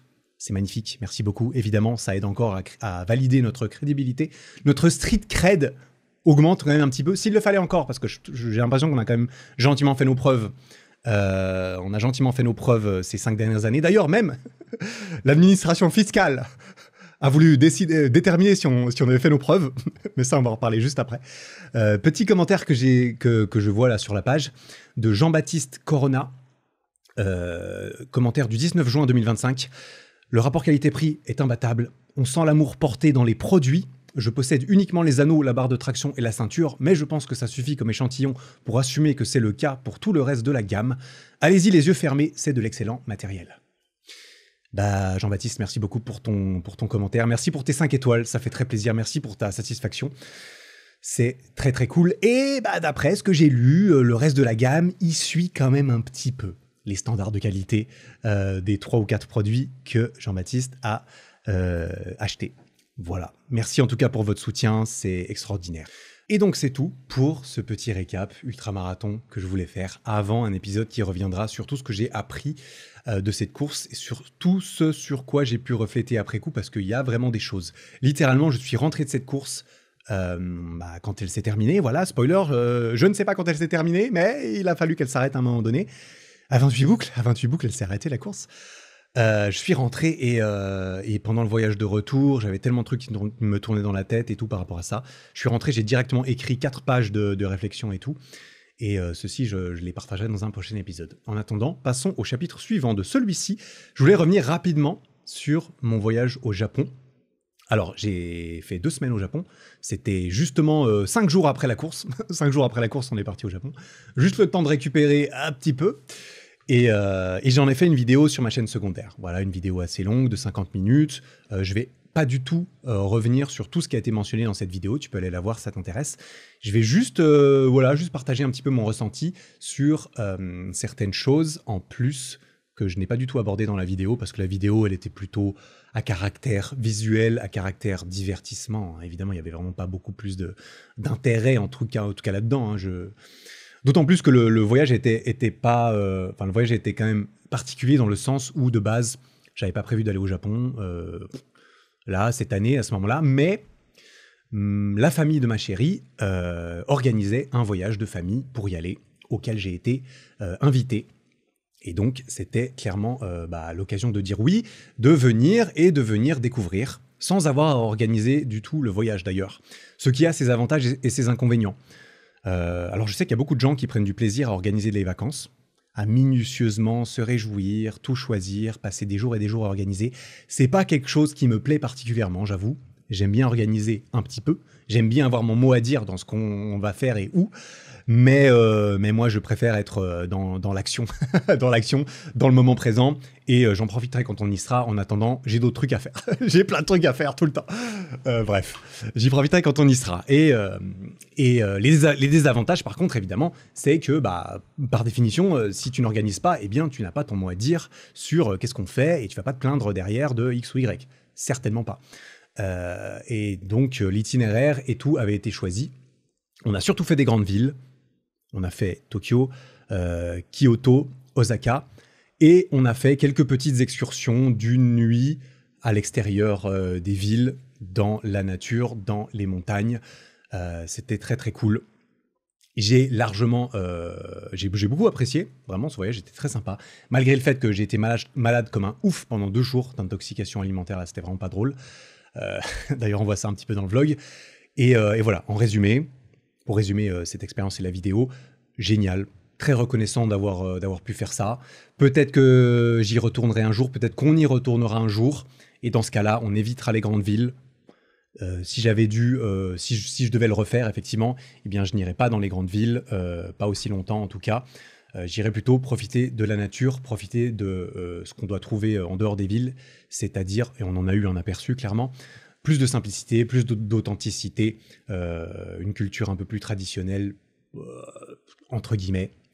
En tout cas, voilà, c'est ce que je recommanderais si jamais tu veux aller au Japon, c'est de ne pas passer trop de temps dans les grandes villes. Mais voilà, ce que je voulais dire, du coup, ce dont j'ai pas parlé dans ma vidéo, c'est un peu la culture du Japon. Culture qui est quand même particulière. Je sais qu'elle est très connue, elle est d'ailleurs assez populaire en France, hein. J'ai l'impression qu'il y a beaucoup de gens en France et même sûrement partout dans le monde qui aiment beaucoup le Japon, ce que ça dégage, la culture, beaucoup de choses. Et effectivement, il y a des choses qui sont incroyables, et il y a aussi le revers de la médaille, qu'on voit moins peut-être. Mais alors vraiment, il y a des choses incroyables. Les gens là-bas sont quand même impressionnants. Je pense que c'est le mot que je choisis en tout cas. Leur sens du respect, leur sens de l'honneur, en tout cas, c'est l'impression que ça donne. Le professionnalisme, c'est fort, la culture et tout. Je me souviens d'une anecdote, petite anecdote là-dessus. Quand on est allé justement en montagne à l'extérieur, dans un ryokan, Ryokan, vraiment très très cool. Je recommande d'éventuellement pouvoir faire ça au Japon. C'est vraiment très très bien. C'était quelque chose avec un certain standing, on va pas se mentir, mais il y avait les gens là-bas j'étais très impressionné évidemment tout le long, mais par j'en perds mes mots, je sais pas comment le dire. Les gens là-bas, ils bowent, c'est-à-dire ils s'inclinent, ils se prosternent pas, tu vois, mais ils se penchent en avant, voilà, en signe de respect, beaucoup, et parfois certains plus que d'autres, mais beaucoup, ils le font beaucoup. Entre eux, je suppose, en tout cas vis-à-vis des touristes, des visiteurs, énormément. Et je me souviens, quand on est parti du Ryokan, on appelait un taxi pour pouvoir rejoindre la gare ou quoi. Et déjà, il y a deux personnes qui attendent que le taxi arrive, attendent avec nous dehors, parce qu'il faudrait surtout pas que personne ne s'occupe de nous, tu vois. Et je me souviens, quand on monte dans le taxi, pour partir ensuite, il y avait une longue ligne droite, une très longue ligne droite qui descendait depuis le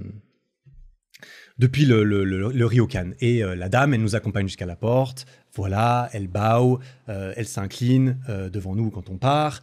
On se retourne pour lui dire au revoir. Quand la voiture part, elle s'incline encore.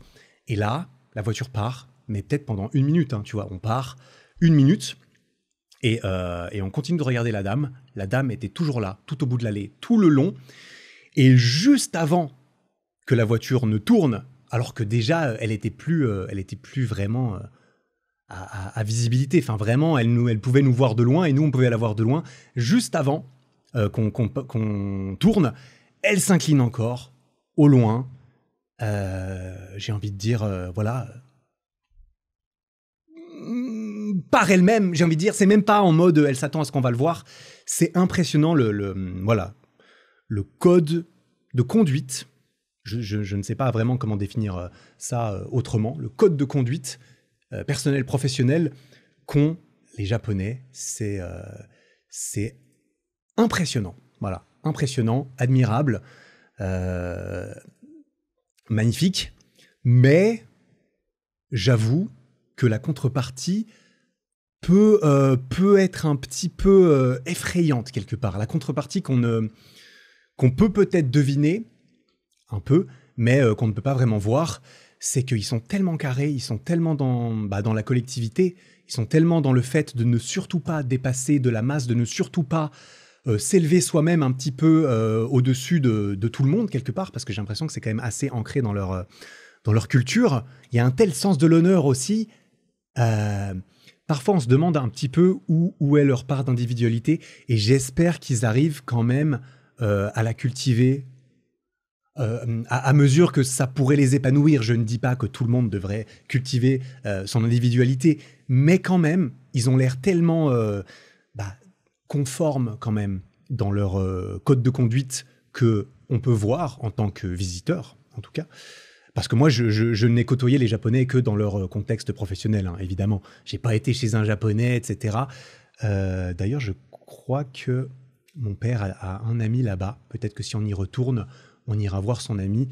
Évidemment que j'aimerais beaucoup, si on y retourne, eh bien, avoir un petit peu plus de voilà, en dehors des grandes villes, là où il y a sûrement moins de pression, moins de pression. Oui, je pense que si tu vas dans des petits villages plus chill, si je puis me permettre ce mot, évidemment c'est différent, mais c'est vrai qu'il me semble qu'il n'y a pas de secret particulier sur le fait que niveau santé mentale dans ce genre de culture, quand même, on n'est pas au sommet des classements mondiaux. Je pense que la pression sociétale, la pression familiale, la pression professionnelle peut être énorme et complètement écraser certaines personnes jusqu'au point de non-retour. Ça, c'est bien connu également. Donc, j'ai l'impression que c'est quand même le revers. Et c'est quand même un petit revers que... c'était difficile de complètement balayer de la main quand même quand je voyais parfois... Enfin, moi, j'avais presque envie de... Parfois, presque envie de... Enfin, qu'ils ne s'occupent pas de moi, tu vois. J'avais pas envie qu'ils s'occupent de moi. J'avais envie voilà, qu'ils puissent chiller, quoi. Enfin, j'exagère un peu, et puis surtout que eux, jamais je me serais permis de leur dire ça, parce que je veux surtout pas offenser, je veux surtout pas mal me conduire, et j'ai fait tout ce que j'ai pu pour respecter. Mais c'est vrai que quelque part, je me dis, j'espère quand même quand ils rentrent chez eux, ils peuvent entre guillemets, péter un coup, si je puis dire, quand personne ne regarde, et voilà, je sais pas, avoir l'air un petit peu moins carré. Évidemment, comme je le dis, je suis sûr qu'il y en a beaucoup qui sont très carrés, qui sont très contents, très heureux, très épanouis, c'est tout ce que je leur souhaite, évidemment, mais c'est connu que ce n'est pas toujours le cas. On a même découvert là-bas, ça on a vu ça sur Instagram quand on y était, l'existence d'entreprises d'évaporation au Japon. Et là, je te parle pas d'eau, je te parle pas de « oh, il y a eu un incendie, il y a eu une inondation, on va venir faire évaporer l'eau ». Non, je te parle d'une entreprise d'évaporation de personnes. C'est-à-dire que, je me suis renseigné un petit peu plus encore, il existe un phénomène au Japon qui s'appelle le Johatsu, littéralement traduit comme évaporation. Alors, je suis pas sûr que je le prononce bien, je suis pas très fort en japonais. Ce sont des personnes qui décident de s'effacer volontairement. Elles quittent leur logement, elles quittent leur emploi, elles disparaissent sans laisser de traces. Chaque année, on estime, apparemment, hein, évidemment, c'est pas des statistiques très précises, mais évidemment, ces personnes sont portées disparues auprès de leur famille, etc. Et on estime environ 80 000 à 100 000 adultes tous les ans qui sont signalés disparus. Certains sont retrouvés, mais il y en a beaucoup qui sont introuvables derrière. Pourquoi est-ce que les gens disparaissent ? D'après ce qu'on entend, ce qui a été écrit à ce propos, eh bien, surendettement, faillite, violence conjugale, harcèlement, pression professionnelle ou scolaire, échec économique. Apparemment, l'échec économique est vécu comme une perte d'honneur dans une société qui est très sensible au regard des autres, comme celle du Japon. Perdre son emploi, rater un concours, ne pas réussir ses études, ça jette la honte, apparemment, de façon très forte sur certaines personnes. Et certaines personnes, eh bien, sous la pression, elles préfèrent disparaître plutôt que de se faire anéantir par le regard de la famille, la société, etc. etc. Bref, donc voilà, il y a même une... Voilà, ça peut permettre une envie de repartir à zéro. C'est bien connu que le taux de suicide au Japon n'est pas très bas, j'ai l'impression, parmi les pays du monde. Eh bien, ça peut être vu comme une autre façon de repartir à zéro, manifestement, tu vois.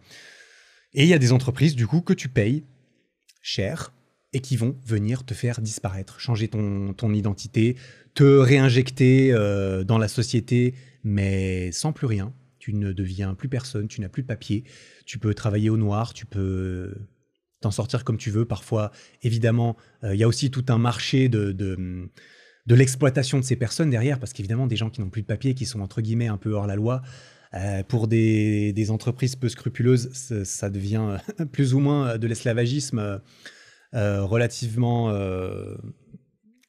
plus facile. Bref, tu vois un petit peu ce genre de choses. Alors il me semble, parce qu'on a appris un petit peu sur la culture, on a visité un musée des samouraïs, c'était très, très intéressant. Il me semble bien que les frontières du Japon ont été fermées pendant très longtemps, pendant plus de 100 ans. Je me souviens plus, c'était 150, 200, 180.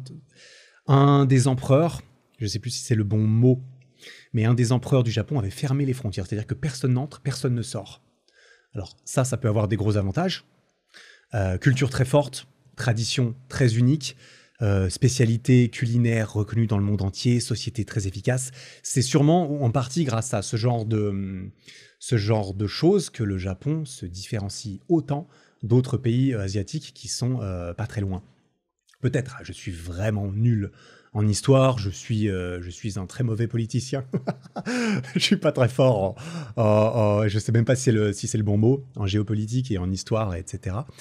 Mais voilà, on loue souvent le Japon parce que c'est très beau, c'est très propre, c'est très respectueux, c'est très carré, c'est riche culturellement. Tout ça, c'est vrai, c'est beau, c'est magnifique, c'est très plaisant, on va pas se mentir. Forcément, tout n'est jamais rose, pour autant. Parce que voilà, les relations sociales entre individus sont connues pour être difficiles. Je pense pas que ce soit la culture où les hommes ont le plus de facilité à aller aborder des meufs dans la rue ou à se trouver des copines, tout simplement. C'est pas les rois de la pick-up, pas le roi du pick-up de rue, parce que c'est sûrement difficile, peut-être même mal vu, etc., etc. Les Japonais, voilà, ils étaient enfermés chez eux pendant longtemps. Ils en ont créé des choses extrêmement fortes. Ils ont pu préserver tout ça. C'est absolument magnifique. Mais voilà, ils ont inventé, ils ont inventé plein de trucs, quoi. Ils ont aussi inventé des catégories et des styles de porno reconnus populairement dans le monde entier. À eux tout seuls, ils ont inventé des catégories de fous. Et bah écoute, j'ai l'impression que c'est la vérité, hein. À mon avis, tu n'inventes pas non plus cela uniquement quand tu es dans une relation saine avec l'amour et le sexe. Bien sûr, c'est pas le cas de tout le monde, c'est vraiment pas ce que je souhaite. Mais voilà, c'est pour dire, il y a des choses extrêmement bien au Japon. Il y a des choses dont on se doute qui peuvent se passer quand plus personne ne regarde, quand la société ne regarde pas. Eh bien, parfois, il y a des dingueries, évidemment, comme dans toutes les sociétés. Quand personne ne regarde, il y a des dingueries. Ça, c'est pas au Japon, c'est partout. Mais c'est vrai que quand tu as une forte pression sociale, constante peut-être, je peux d'autant plus comprendre, quand il y a autant de règles en surface, que lorsque plus personne ne regarde, on peut partir dans les profondeurs. Bref, voilà, c'était juste mon avis qui vaut pas grand-chose, mais juste mon petit ressenti par rapport à ça. Une magnifique expérience, un magnifique voyage, tellement de belles choses à découvrir qui ont été évidemment bien préservées. Dernière petite note, c'est marrant parce qu'en fait le Japon, c'est vraiment, je me suis dit, le pays asiatique qui ressemble le plus à la Suisse. Que j'ai jamais visité, bien sûr, j'ai pas visité beaucoup de pays, mais j'en ai visité quelques-uns en Asie quand même. C'est aussi pour ça que je suppose il est considéré comme étant très unique, parce qu'il est effectivement très unique. Peut-être qu'à Singapour, à Hong Kong, ou certaines choses comme cela, il y a aussi une culture très forte, très différente. D'ailleurs, j'ai jamais visité ces villes, mais voilà. Après, je dis ça, il y a tellement de choses différentes, hein. C'est juste qu'en Suisse aussi, on est assez carré, on est à l'heure, etc. Le Japon, c'est le seul pays où j'ai trouvé des trains qui sont encore plus à l'heure que chez nous. Chez nous, en Suisse, le train, il part à l'heure précise. Il part pas 2 minutes après, il part pas 2 minutes avant. Au Japon, non seulement il part à l'heure précise, mais ils ont des trains toutes les 2 minutes parfois. Il y a un train à 9h02 et il y a un train à 9h06. C'est normal. Pourquoi ? Parce que le train de 9h02, il part à 9h02. Et de temps en temps, il y en a un à 9h04 aussi, tu vois. Et celui de 9h04, il est là à 9h04 et il part à 9h04. Et c'est très facile de se tromper de train. C'est très facile de se tromper de train parce que t'es dans le stress, t'as 2 minutes pour savoir, mais est-ce que c'est le bon ? Est-ce que c'est celui de... Il est 9h02, est-ce que c'est celui-là, celui de 9h04 ? Eh ben des fois, c'est pas celui-là. Et donc des fois, tu te trompes de train. Mais c'est impressionnant. C'est impressionnant comme système, tu vois, comme j'ai dit, carré, efficace. Il n'y a pas de doute. En Suisse, il y a beaucoup de choses qui sont carrées, efficaces aussi. Il y a aussi des choses qui vont pas. Bien entendu, tout va dans ce sens-là. Mais voilà, c'était juste mon simple petit retour d'expérience au Japon, qui à nouveau vaut pas grand-chose par rapport aux gens qui y sont allés plus longtemps, qui ont plus découvert, etc. Mais bon, j'en profite, petit retour, comme j'ai dit, petit journal de bord dans cet épisode. Peut-être que j'y retournerai un jour dans ma vie. Et puis voilà, évidemment, si on a l'occasion, l'envie, c'est évidemment une destination qui vaut la peine.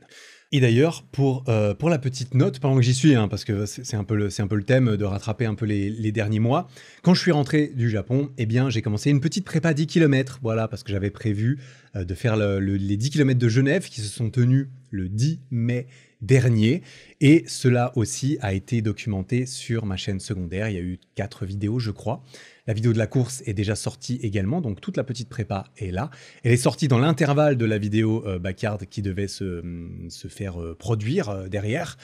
Et très sympa. Alors c'était pas une vraie prépa, hein, parce que 4 semaines, tu prépares pas grand chose. J'ai fait un peu de vitesse et ensuite je suis allé me tester. Mais je trouvais ça sympa de me tester juste pour voir. Le résultat de mon 10 km est dans ma vidéo en l'occurrence. Vraiment, vraiment particulier, hein. Un effort comme ça, court, intense. Là, on est déjà beaucoup plus dans la vitesse. Alors évidemment, on n'est pas sur du 3000 mètres, mais quand même, 10 000 mètres, 10 km. Là, je pense qu'on commence à entrer dans ce qu'on appelle la vitesse. Et je peux te dire que j'ai senti vraiment...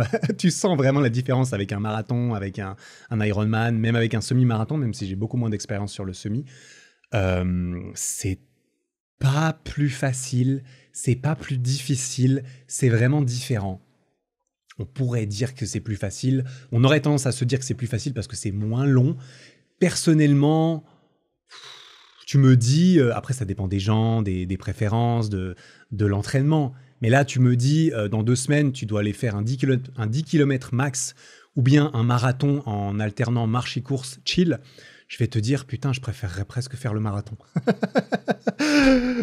Parce que je fais pas le marathon à full intensité. Évidemment, si je dois faire les deux à full intensité, bon, bah, ça va être dur le marathon, surtout que je suis pas prêt. Je suis pas prêt à faire enfin, je suis pas prêt.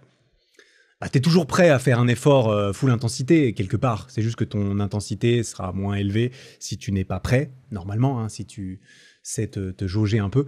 Bref, tout ça pour dire, ouah, qu'est-ce que c'est pénible. Qu'est-ce que les derniers 300 mètres d'un 10 km quand tu montes à RPE 10, c'est la première fois de ma vie que je suis monté aussi haut dans l'échelle de l'effort.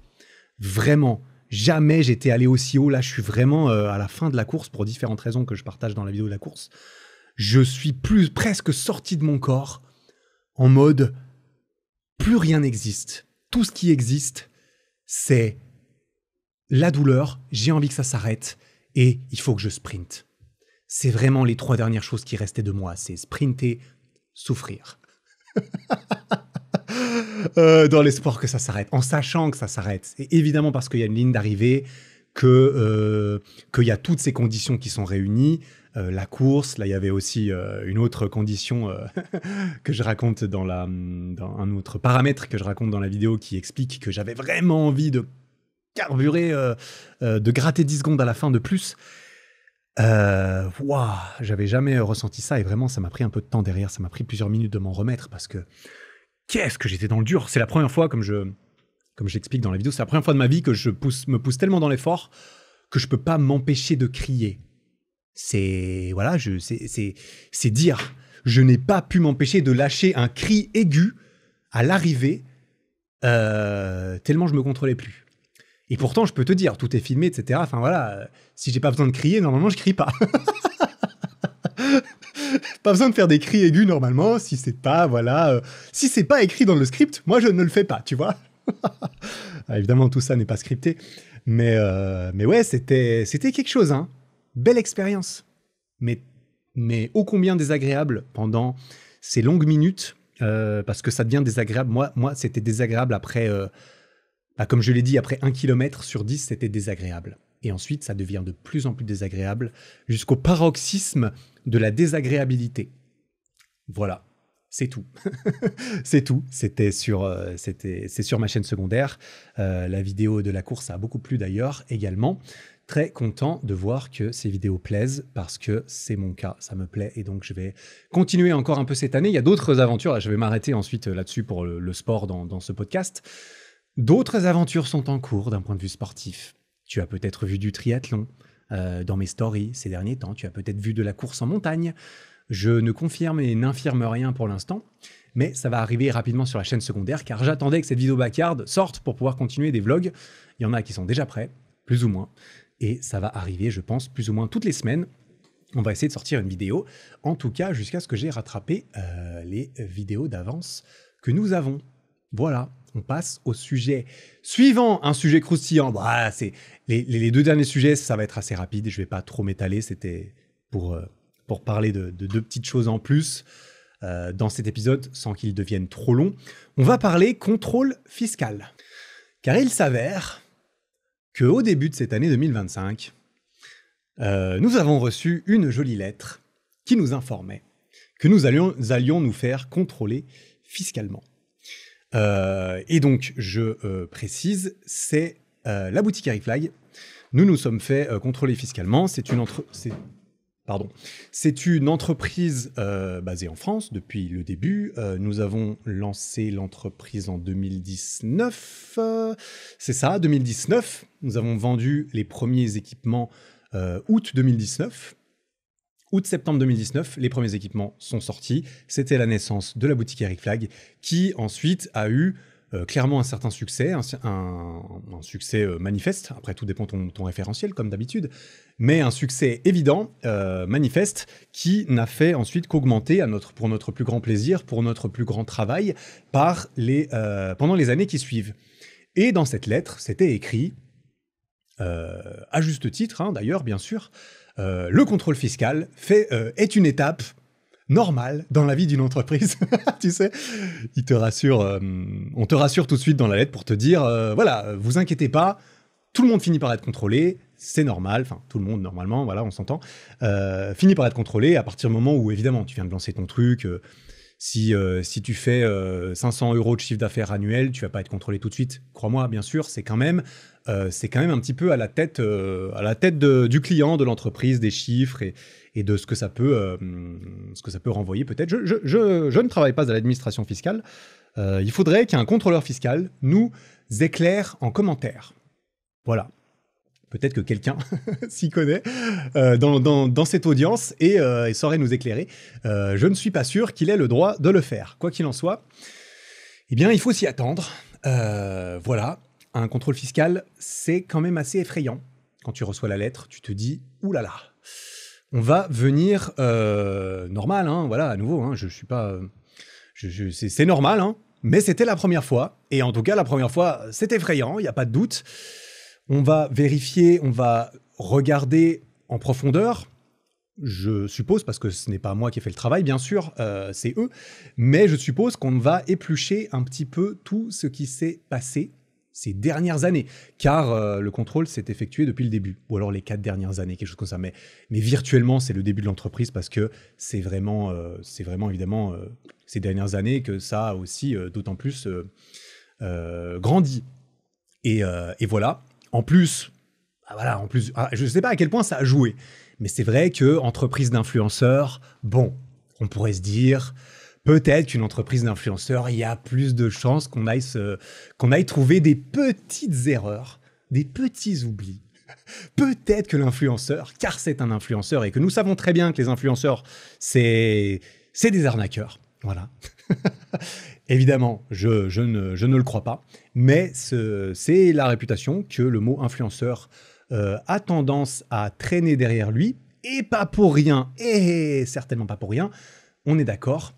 Donc voilà, il faut s'y attendre, etc. Et donc pendant 4 mois, nous avons vécu ce contrôle fiscal. Il fallait donner des papiers, des bilans, tout a été regardé.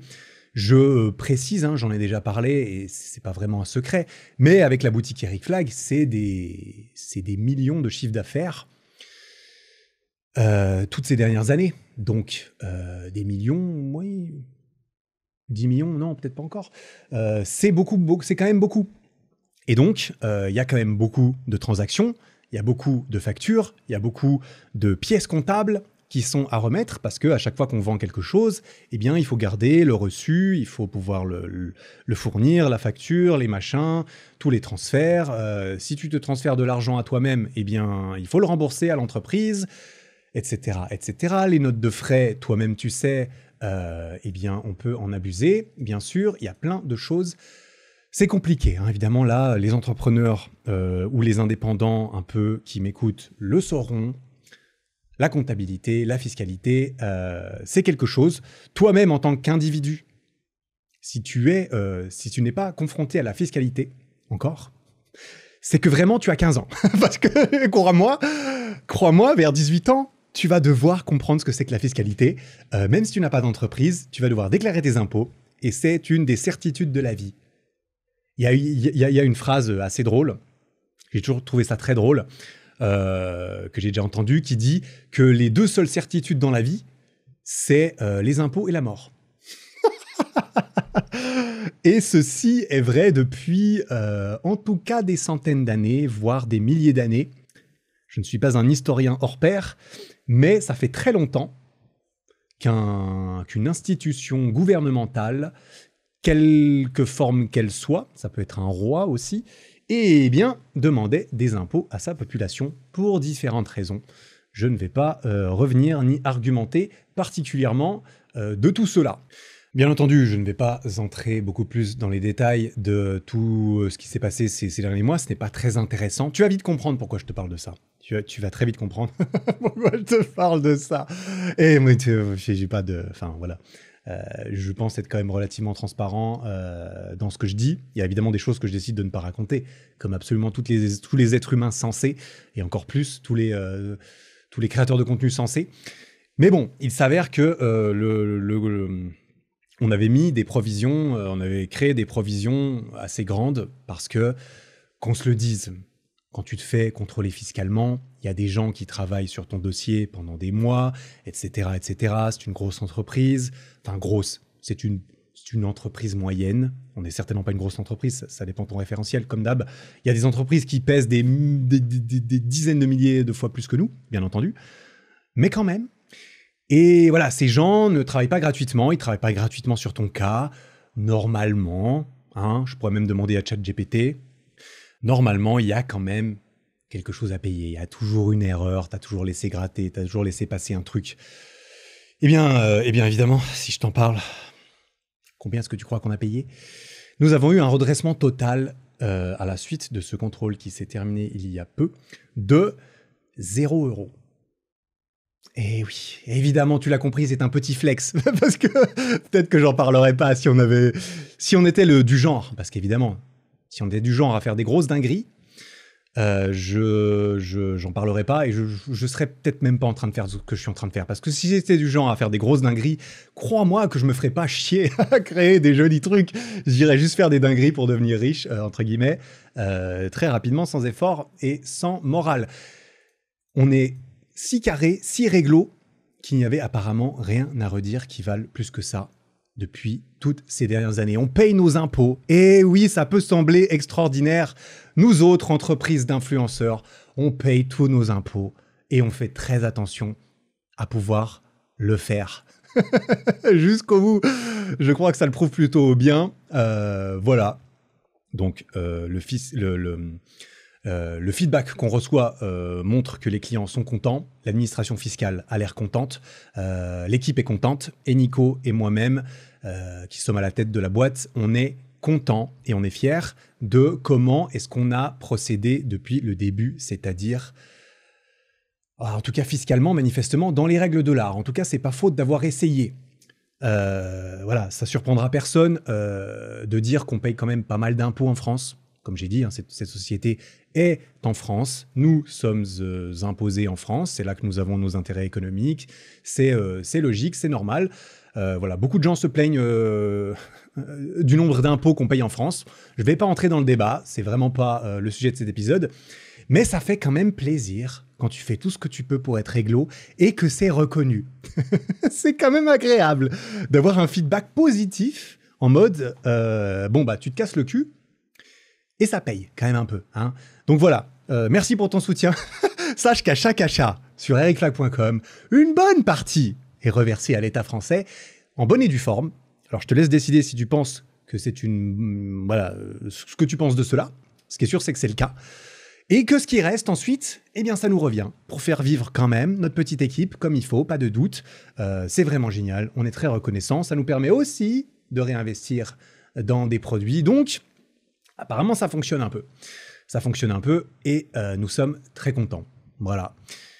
On va continuer à faire tout ce qu'on peut pour que le prochain contrôle se passe toujours bien. Merci à l'administration fiscale française. Merci à l'administration fiscale française qui peut-être m'écoute pour votre travail et cette collaboration qui fut fort sympathique, car évidemment, on est en contact avec le contrôleur, etc. Et ça s'est très bien passé. Voilà, c'est tout ce que je voulais préciser à ce propos, parce que pendant 4 mois, quand même, tu te demandes, ok, mais qu'est-ce qu'on a fait, qu'est-ce qu'on a pu faire de mal, et t'es obligé de te demander combien ça va nous coûter, etc. On s'attendait à payer quelque chose, évidemment, je ne vais pas mentir, ne serait-ce que symboliquement. D'ailleurs, je voulais demander à ChatGPT, j'ai eu une réponse, alors je ne sais pas ce qu'elle vaut, mais il a l'air de dire que entre 15 et 17% des contrôles des entreprises finissent sans aucun redressement fiscal. Entre 15 et 17%, c'est pas énorme. Apparemment, c'est pas énorme. Environ un quart si l'on rajoute les redressements symboliques de moins de 10 000 €. Ok, ouais, quand même. Bon, c'est pas la norme. C'est bien ce qui nous semblait, c'est bien ce que nos comptables nous ont mentionné, c'est que normalement, il y a quand même des choses qu'on a pas bien réussi, pas bien fait. Ça peut arriver. Voilà, on passe au dernier petit sujet sur lequel je vais passer assez rapidement, mais qui est un sujet que je voulais aborder évidemment dans ce podcast un jour plutôt plus rapidement que pas, Car tu le sais, si tu écoutes ce podcast depuis un petit moment, c'est un endroit dans lequel je raconte un peu ce qui m'arrive, évidemment, je raconte des expériences. C'est un endroit où je fais parfois l'état des lieux de mon évolution personnelle. Je pense que tu l'avais compris, en tant qu'individu qui cherche à se développer. Eh bien, il y a eu un développement qui s'est produit, car le 2 mai 2025, j'ai demandé la main de ma chérie, qui est donc aujourd'hui ma fiancée, et car elle a dit oui. Et oui, spoiler, elle a dit oui. Bon, c'est un spoiler, ce n'est pas une grande nouvelle pour beaucoup de personnes qui écoutent, car je l'ai déjà mentionné sur la chaîne secondaire. D'ailleurs, si tu veux un tout petit peu plus voir comment ça s'est passé, je le raconte un tout petit peu. C'était dans le cadre de la prépa 10 km, parce que c'était une semaine avant la course, pour le coup. Et voilà, je suis très heureux. Nous sommes très heureux. Je ne pense pas entrer dans une réflexion sur le mariage ou même sur l'engagement dans cet épisode.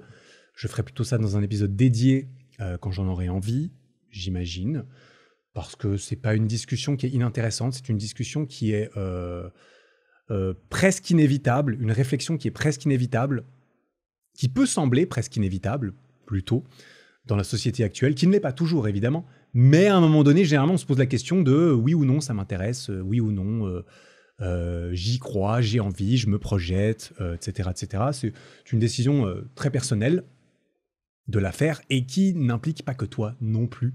Qu'on se le dise, il y a des considérations de trouver la bonne personne, que la bonne personne dise oui. Il y a des considérations légales aussi, bien entendu. Il y a des considérations évidemment religieuses, spirituelles, de croyances. C'est un sujet qui peut être épineux ou qui peut ne pas l'être. Ça dépend les gens, ça dépend les situations. Pour nous, ça ne l'était pas énormément. Ça faisait longtemps qu'on en parlait. Moi, évidemment, quand on s'est mis ensemble il y a 2 ans et demi maintenant, évidemment que j'ai pas attendu 2 ans pour qu'on se pose les questions fondamentales, profondes, existentielles, de valeurs, de projections, de comment est-ce qu'on voit notre vie, etc. Bien évidemment que nous avons réalisé que nous étions d'accord sur plutôt la totalité, qu'on se le dise, ce qui était plutôt un très bon signe. Par la suite, tout s'est de mieux en mieux passé. Elle a été là à chaque épreuve de ma vie, à chaque étape, à chaque moment de ma vie de ces 2 dernières années et demie, avec un soutien indéfectible, particulièrement admirable, magnifique, beau. Et je fais tout ce que je peux pour le lui rendre. Je pense que elle en conviendra, j'espère. Je fais vraiment de mon mieux et je sais qu'elle fait de même et c'est très très cool. Mais voilà, tout ça pour dire, je partage ma vie depuis plus de 7 ans. Ça dépend, hein, évidemment, je partage ma vie, tout dépend. Hein. Dans mes vidéos YouTube, je partage pas énormément ma vie. Je partage un peu de ma vie privée parfois, évidemment. Plus dans ces podcasts, un peu plus dans la chaîne secondaire aussi.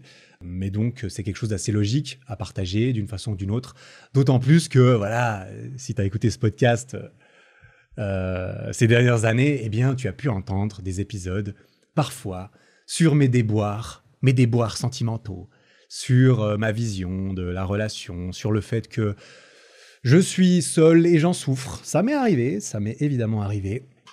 Et voilà. Touche du bois, ce n'est plus le cas depuis longtemps, depuis 2 ans et demi en tout cas, sans aucun problème. Et je m'engage à ce que cela reste le cas jusqu'à la fin. Donc on va tout faire pour. C'est évidemment un travail intentionnel sur des décennies. Donc ce n'est pas la plus petite entreprise, qu'on se le dise, car c'est une entreprise, au sens large du terme, évidemment que je le vois bien plus qu'au sens rationnel, entreprise carré logique, évidemment, ça dépasse largement ça.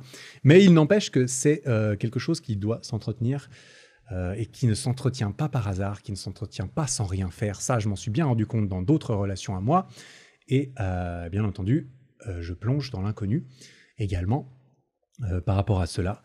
Mais je me réjouis de découvrir cela, on se réjouit évidemment de tout ça. Et donc, j'avais envie de le partager, je me sentais obligé, tu vois ce que je veux dire, c'est pas quelque chose que j'avais envie de cacher, c'est pas quelque chose que j'ai aucune raison de le cacher, c'est pas quelque chose sur lequel je m'étalerai non plus plus que nécessaire. Évidemment, le nécessaire, c'est à nous d'en juger, mais voilà, j'avais envie de le partager parce que bon, je partage des trucs, ça fait 7 ans, et j'évolue, et donc c'est un petit peu aussi l'idée de partager les évolutions, et ceci, évidemment, comme tu t'en doutes, en est une symbolique, une importante, une qui changera ma vie pour toujours.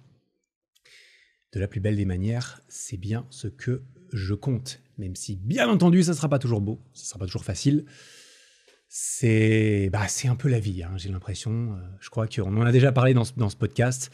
Si la vie elle était toujours juste, belle et facile, ça se saurait. Si la vie elle était toujours juste, ça se saurait. Mais bon, on fait comme on peut avec ce qu'on a. En tout cas, on n'a pas vraiment toujours le choix. Mais là, on va faire de notre mieux avec ce qu'on a. Et on a le luxe, le privilège, la chance d'avoir beaucoup. Donc, on va essayer de faire en sorte de ne pas... que ça se passe bien, quoi, tout simplement. Voilà, comme j'avais dit, je l'avais mentionné déjà sur la chaîne secondaire. Je l'avais pas mentionné sur ce podcast, j'en ai parlé nulle part ailleurs d'ailleurs, je n'ai même pas parlé sur Insta pour le coup. Mais voilà, je voulais en parler évidemment sur le podcast parce que ça fait longtemps que je crée des épisodes ici. Et donc voilà, comme j'ai dit, peut-être je reviendrai dans un autre épisode un peu plus sur cette notion d'engagement et peut-être même de mariage. On verra. Pas sûr. Peut-être. Quoi qu'il en soit, c'est tout. Voilà, je crois que c'est tout ce que je voulais dire aujourd'hui pour cet épisode. J'espère qu'il t'a plu. C'était évidemment un épisode plus personnel, plus journal de bord comme je l'ai dit. Ce qui implique évidemment que ça va surtout parler de mes expériences et que c'est possible que ça ne t'intéresse pas. C'est bien pour cela. C'est vraiment quelque chose que j'apprécie beaucoup avec mon travail. Je vais pas mentir, hein. Le fait que je puisse juste sortir des trucs et que tu sois pas obligé de les écouter ni de les regarder, moi, j'adore. J'adore. Et donc, évidemment, le but, c'est naturellement que tu y trouves de l'inspiration, de la motivation, des réflexions personnelles que tu appliques à ta propre vie, qui est sans doute très différente de la mienne, mais étant tous, comme nous sommes tous des êtres humains, eh bien, nous vivons quand même des choses similaires, d'autant plus quand on vit dans des sociétés similaires. Voilà, merci pour ton temps et ton attention. N'hésite pas à aller sur YouTube pour regarder les dernières vidéos qui sont sorties, si ce n'est pas encore le cas. Allez t'abonner un petit peu partout sur la chaîne secondaire également, si ce genre de contenu te plaît. ericflag.com, bien entendu, tu connais. Voilà, merci pour ton temps et ton attention. On se retrouve très bientôt dans un prochain épisode. Et quand je dis très bientôt, évidemment, c'est variable, tu l'as compris. En attendant, travaille bien, prends soin de toi. Ciao.